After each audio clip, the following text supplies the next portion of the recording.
OK，Honey 你睇下，呢兩個 button 冇撳入去㗎，所以我而家按機先。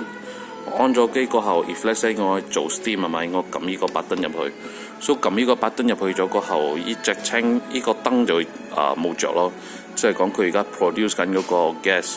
所以我哋等呢個嘢轉咗青色先啊。OK， 當佢轉咗青色，我哋呢個 knob 我哋就轉向右手邊，就開始噴啦。打個比喻啊，而家佢仲好 strong 嘅時候係咪？我 stop 咗呢個嘢。我 stop 咗呢個嘢，即係講佢入邊仲有 gas 噶嘛而家。我擠個杯落去，我 produce 嗰個 coffee。你睇下，過後你會睇到個煙又滴出嚟咗噶啦。因為呢度咩？你開始睇到佢呢度啲位開始滴水。OK，so 我 stop 咗佢先。So 平時我哋愛做嘅嘢咧就係講呢粒嘢我 still 係撳緊入去噶嘛，我 still 係 produce 緊嗰個 gas 噶嘛係。攞走呢隻嘢先啦。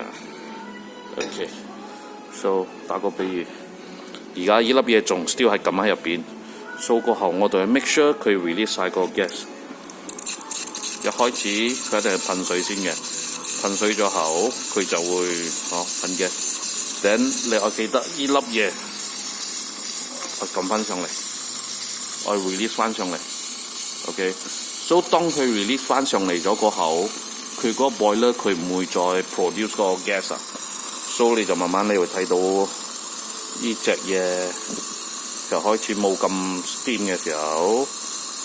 OK， 睇下。因為依架機行線嘅 boiler，so 一定愛 release 咗嗰個 gas 先。打個比喻，而家都差唔多空咗噶啦，差唔多空咗過後，我就 stop 翻去中間。OK， 我整 coffee， 我轉去右手邊整 coffee。而家佢入邊機冇 gas 咗嘛，所以你就唔會睇到佢會流啊。佢冇流水咗，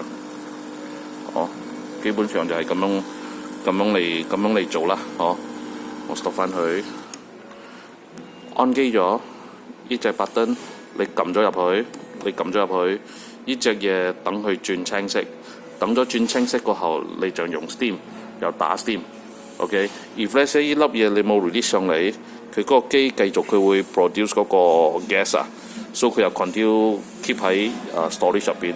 so 當你冇 release 晒嘅時候，你又轉去做 coffee， 佢就嗰個氣嗰啲佢就喺呢度逼出嚟， so 佢就會流個 coffee 咯。so 每一擺我哋 make sure 呢隻嘢我哋撳咗入去，即係講佢做緊 gas 嘛好似打個比喻而家青色咗， so 佢就有 gas 喺入邊咗嘛， so 有 gas 喺入邊我哋就打奶咯，或者打奶我哋轉，一開始佢噴水先嘅。佢噴水先，你等佢行晒咗，或者你俾佢噴晒咗，你冇 gas 咗啊，你呢粒嘢落去閂咗佢咯，你撳翻上嚟，俾佢嗰架機身佢唔會再整 gas 咗個口，你又會睇到呢隻嘢佢又冇咗噶啦，佢又開始冇 gas 咗，所以冇 gas 咗個口，你再轉翻呢隻嘢去翻，make sure 啦 ，make sure 佢已經冇 gas 咗，呢隻嘢你轉翻上去，等你再做 coffee。佢又冇逼噶啦，佢已經冇再逼出嚟咗，大概係咁樣咯。撳入去 produce gas， 撳入去整 gas。當你冇嗰個 gas 嘅時候，你就放出嚟咗個後咧 ，make sure 佢噴晒咗 gas 出個口，你先整 coffee， 所以佢就唔會流出嚟咯。